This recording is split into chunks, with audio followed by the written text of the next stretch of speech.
Business பக்கங்கள். Hi friends, இது மாலிகாவின் கேளுங்க கதை கேளுங்க. மானஸ் எழுதிய ஒரு கூட்டு பறவைகள், அத்தியாயம் 108. வினோதினி சென்ற திசையையே பார்த்து கொண்டிருந்தான் வருண். ஏனோ அவனுக்கு தருணின் ஞாபகம் வந்தது. அவனும் இப்படித்தானே, பெரியப்பா பெரியம்மா அக்கா என்ற பாசத்தை வைத்துவிட்டு அப்பாவிடம் எப்போதும் அதற்கு திட்டு வாங்குவான். நான் கூட அவன் செய்வது தவறு என்று மனசுணக்கம் கொண்டிருக்கிறேன். ஆனால் அம்மா அவர்களோடு பழகாதே என்று இதுவரை சொல்லியதாக ஞாபகமே இல்லையே. ஏன் அதை உணராமல் போனேன்? அண்ணனுக்கும் வினோதினிக்கும் பெரிய வித்தியாசம் இல்லை. அவன் பிடிவாதமாக இருக்கிறான், இவள் அப்படி இருக்க முடியாமல் திண்டாடுகிறாள், அவ்வளவுதான். இருவரை பற்றியும் அவன் யோசித்து கொண்டிருக்கும் போதே தருணிடம் இருந்து அழைப்பு வந்தது. சொல்ல அண்ணா, ரூமுக்கு வாடா.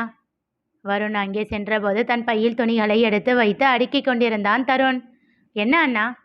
நான் பேக் ரெடி பண்ணி தரேன், கொண்டு போய் காரில் வச்சுடு. எந்த காரில்? நம்ம காரில் தான்டா. நீ பண்ருட்டிக்கு வரப்போறியா? திகைப்பாக கேட்டான். அதுக்கேண்டா இவ்வளவு ஷாக் ஆகுற? இல்லை, பெரியம்மா கூட போகலையான்னு யோசிச்சேன். இல்லை. ஏன் அண்ணா? அவங்க தனியாக தானே இருப்பாங்க, கொஞ்ச நாள் அவங்க கூடவே துணைக்கு இருக்கலாம் இல்லை? அதெல்லாம் வேண்டாம். எங்கள் கல்யாணம் ஆனதுனால அக்காவும் மாமாவும் பெரியம்மா கூட விழுப்புரம் போய் 3 நாள் தங்க போகிறாங்க. ஸோ அங்கே நான் எதுக்கு இடைஞ்சலா? ஐயோ அண்ணா, இப்போதான் பெரியம்மாவுக்கு வேலை அதிகமாக இருக்கும், நீ அவங்களுக்கு ஹெல்ப் பண்ண வேண்டாமா? அவனை அழுத்தமான பார்வை பார்த்தான் தருண். என்ன அண்ணா, நீ எதுக்கு இவ்வளவு பேசுகிறன்னு புரியுது, பயப்படாத. அந்த ஆள் வீட்டில் இல்லை, போலீஸ் கஸ்டடியில் எடுத்துட்டாங்க.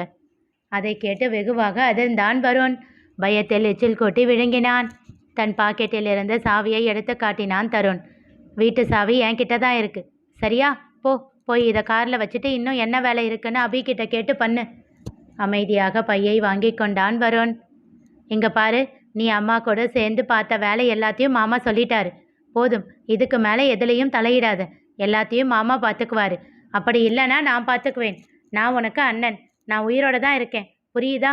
ஒழுங்காக படித்து முடிக்கிற வழியை பாரு. அப்புறம் பிஸ்னஸில் என்ன பண்ணலாம்னு மட்டும் யோசி. வயசுக்கு மீறின இந்த வேலையெல்லாம் வேண்டாம். நான் இனி உங்கள் கூட தான் இருப்பேன். எதுவாக இருந்தாலும் இனி என்கிட்ட சொல்லு, புரியுதா? எதுவும் பேசாமல் சரி என்பதை போல் தலையசைத்தான். சரிப்போ என்று விட்டு அவன் செல்ல முனைய என்ன நினைத்தானோ வேகமாக அவனிடம் வந்து அவனை அணைத்து கொண்டான் வருண். அண்ணா என்றான் சிறு விசும்பலோடு. அவன் தலையை ஆதரவாக வருடியவனுக்கும் கண்கள் கலங்கின. சாரிடா, என்கிட்ட நெருங்குற அளவுக்கு உனக்கு நான் ஸ்பேஸ் கொடுக்கவே இல்லைல்ல. அவன் பதில் சொல்லவில்லை. சிறிது நேரம் கழித்து அவனிடம் இருந்து விலகி தன் கண்களை துடைத்து கொண்டு அவன் பையை எடுத்துக்கொண்டு சென்று விட்டான். அக்கா தனியாக கஷ்டப்பட்டப்போ அவள் என்னை தேடினப்போ எல்லாம் அவள் கூட இல்லாமல் போய் தப்பு பண்ணிட்டேன். இப்போ அம்மாவுக்கும் தம்பிக்கும் அதே தப்பை பண்ணிடக்கூடாது, அவங்களுக்காச்சும் தோள் கொடுக்கணும் எண்ணிக்கொண்ட தருண் பெருமூச்சு ஒன்றை விடுத்துவிட்டு ஆதியை தேடி சென்றான். ஆதியும் மிருனாவும் நாயகியும் விழுப்புரம் கிளம்ப அவர்களோடு தமயந்தி தருண் வருண் மூவரும் கிளம்பினார்கள். நிதீஷும் அஸ்விதாவும் ஆதியின் சார்பில் சென்றார்கள். இரவு உணவை முடித்து கொண்டு இருவரும் அங்கிருந்து அப்படியே சென்னைக்கு கிளம்பிவிட்டனர். மற்ற மூவரும் பண்ருட்டி சென்று விட்டனர். செல்லும் முன் தமயந்தி மிருனாவிடம் 1000 அறிவுரைகளை வழங்கிவிட்டு செல்ல நிதீஷோ ஆதியை வண்டியாக கிண்டல் செய்துவிட்டு கிளம்பினான். அவர்கள் சென்ற பின் ஆதி அறைக்குள் செல்ல அங்கிருந்த அலங்காரங்களை கண்டு அவன் முகத்தில் வெட்கம் படர்ந்தது. அவன் பின்னாலேயே மிருனாளினியும் அறைக்குள் நுழைய அவளை புன்னகையோடு நோக்கினான் ஆதி. அவளோ அவன் பார்வையை தவிர்த்து பார்வையை திருப்பிக் கொண்டாள். அவளை பார்த்து கொண்டே சென்று கட்டிலில் அமர்ந்தான் ஆதி. அவள் மனதில் ஏதோ ஒரு படபடப்பு பிறந்தது. எனக்கு மரியாதை கொடுத்ததெல்லாம் போதும், வந்து பக்கத்தில் உட்காருமா. அதை கேட்ட அவனை முறைத்தாள் மிருனாளினி. அப்பா, இப்போதான் என் பொண்டாட்டிக்கு என்னை பார்க்க மனசு வந்துச்சா என்றான் குறும்பாக. மீண்டும் அவள் பார்வையை திருப்பிக் கொள்ள முயற்சிக்க அதற்குள் அவள் கையை பிடித்து இழுத்து தன் அருகில் தன்னை ஒட்டி அமர்த்தி கொண்டான். அவள் இடையோடு கையை சுற்றி தன்மேல் சாய்த்து கொண்டு அவள் கன்னம் பற்றி தன்னை பார்க்க செய்தான்.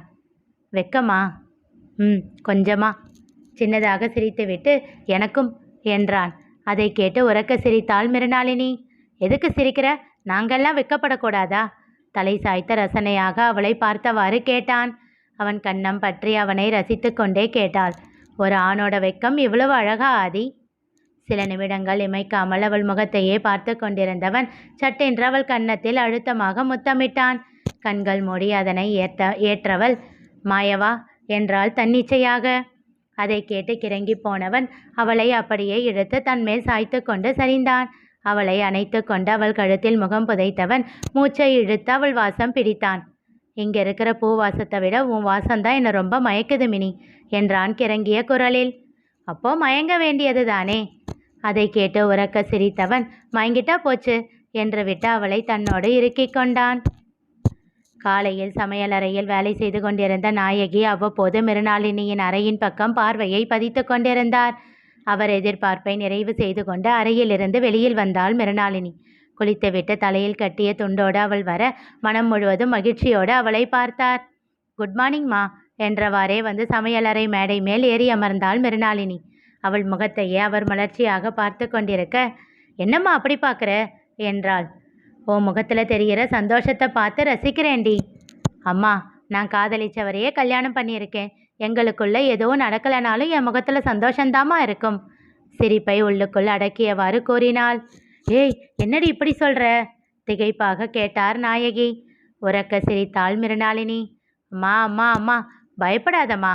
சீக்கிரமாகவே நீ ஆசைப்பட்ட மாதிரி குட்டி அன்புவும் உன் கையில் கொடுக்குறேன், சரியா? அவள் காதை திருகி முறைத்தவர், ஒரு நிமிஷத்தில் எனக்கு பயம் காட்டிட்டடி என்றார். அவர் கையை பிடித்து இழுத்து கழுத்தோடு அணைத்து கொண்டு கூறினாள். அம்மா, நான் இப்போ மிருணாளினி ஆதித்யா. என் வாழ்க்கையில் இனி சந்தோஷம் மட்டும்தான் இருக்கும். ஸோ உன்னோட இந்த பயம், சோகம், வருத்தம், ஏமாற்றம் இப்படியான உணர்ச்சிகளை எல்லாம் மறந்துட ரெடியாகிடு, சரியா? அவள் நம்பிக்கை கண்டு அவர் உள்ளம் பொங்கியது. அவள் கன்னம் வருடி ஆசையாக முத்தமிட்டார். அதன் பிறகு திருமணத்தில் நடந்த சுவையான நிகழ்வுகளை பற்றி பேசிக்கொண்டிருந்தனர் இருவரும். அப்புறம் உங்கள் தங்கச்சி என்ன சொன்னாங்க? அவளுக்கு ரொம்ப சந்தோஷண்டி. அதிலையும் கல்யாணத்துக்கு கலெக்டர் வந்ததை பார்த்ததும் அவளுக்கு பேச்சே வரல என்று சொல்லி சிரித்தார். அம்மா, உன் மாப்பிள்ளை டிஎஸ்பிமா? எனக்கு தெரியாதா? பெருமையாக சிரித்தார். ஆனால் அம்மா, சித்தி இதுக்கெல்லாம் சந்தோஷப்பட்டாங்களே. இந்நேரம் சித்தப்பா இருந்திருந்தா வயிறு எரிஞ்சு போயிருப்பாருல்ல. எங்கடி போனார் அவர்? அவகிட்ட கேட்டால் தெரியாதுன்னே சொல்கிறா. விடுமா, அவரை பற்றி நமக்கு எதுக்கு?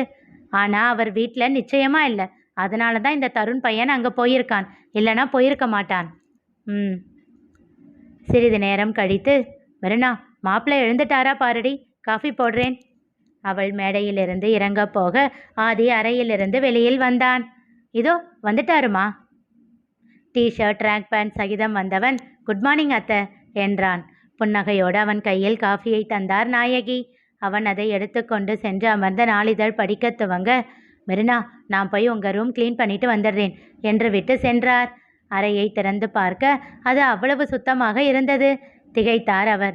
மீண்டும் மிருணாளினியிடம் வந்து, மிருணா, நீயே க்ளீன் பண்ணிட்டியாடி என்றார் ஆச்சரியமாக. தன் தோள்களை குலுக்கியவள், அம்மா, நான் என்னைக்கு இந்த மாதிரி வேலையெல்லாம் செஞ்சிருக்கேன்? ஆதி செஞ்சிருப்பாரு என்றாள். ஏய், என்னடி சொல்கிற? அதிர்ச்சியாக கேட்டார். என்ன ஆச்சு அத்தை என்றவாறே வந்த ஆதி தான் குடித்த காஃபி டம்ளரை கழுவ போக, ஐயோ மாப்பிள்ள, அப்படியே வைங்க என்று பதறினார் நாயகி. இருக்கட்டும் அத்தை, இதில் என்ன இருக்கு? எங்கள் வீட்டில் நான் பண்ணுறது தான். ஆதி, அங்கே பண்ணலாம், ஆனால் இங்கே நீங்கள் இந்த வீட்டு மாப்பிள்ள. ஸோ இதெல்லாம் பண்ணக்கூடாது, தப்பு இல்லைம்மா என்றாள் குறும்பாக.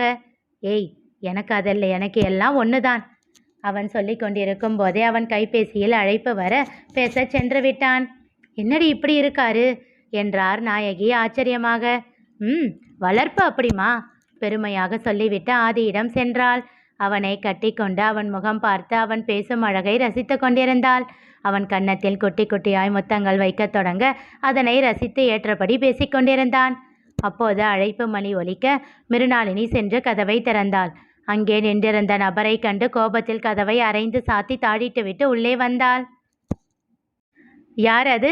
தெரிந்து கொள்ள தொடர்ந்து கேளுங்க, கதை கேளுங்க. மீண்டும் சந்திப்போம்.